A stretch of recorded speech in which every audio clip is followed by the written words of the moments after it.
শিল্পকলা একাডেমির গবেষণা বিভাগের পরিচালক জ্যোতিকা জ্যোতিকে অবরুদ্ধ করে রাখার পর অফিস থেকে বের করে দিয়েছে একাডেমির কর্মকর্তা ও কর্মচারীরা। মঙ্গলবার দুপুরে জ্যোতিকা জ্যোতি অফিসে এলে তাকে অবরুদ্ধ করে রাখেন বিক্ষুব্ধ কর্মকর্তা কর্মচারীরা। 40% বেশি গ্লো, বিশ্বের 1 নম্বর গ্লো ক্রিম, নতুন গ্লো এন্ড লাভলি। এরপর তাকে বের করে রুমটি তালাবদ্ধ করে দেওয়া হয়। গেল বছর মার্চে বাংলাদেশ শিল্পকলা একাডেমির পরিচালকের দায়িত্ব পেয়েছিলেন অভিনেত্রী জ্যোতিকা জ্যোতি। গেল 5 আগস্ট শেখ হাসিনার সরকার পতনের পর অনেকটাই চাপের মুখে পড়েন এই অভিনেত্রী। তিনি সামাজিক যোগাযোগ মাধ্যমে ভাইরাল তারকাদের হোয়াটসঅ্যাপ গ্রুপ আলো আসবে এর অন্যতম সক্রিয় সদস্য হিসেবে অভিযুক্ত।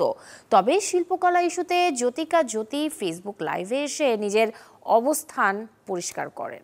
সচিব স্যারের পরামর্শ ছিল না যাওয়ার, সেজন্যই যাইনি। কিন্তু আমার আর ভালো লাগছিল না যে একটা কাজ আমি করছি, আমি সেখানে যেহেতু এখনও চাকরি আছে আমি কেন যাব না। আমাদের ডিজি একটা মিটিংয়ে ছিলেন, বেসিক্যালি ডিজির সাথে দেখা করেই সিদ্ধান্ত নিতাম যে আসলে কি করা উচিত আমাদের এখন।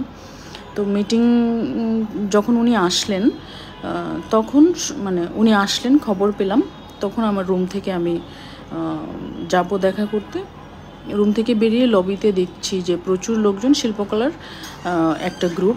আমাদেরকে দেখার পর তারা যে এরকম মারমুখী হবে এটা আসলে আমি এর কোনো কারণ খুঁজে পাচ্ছিলাম না।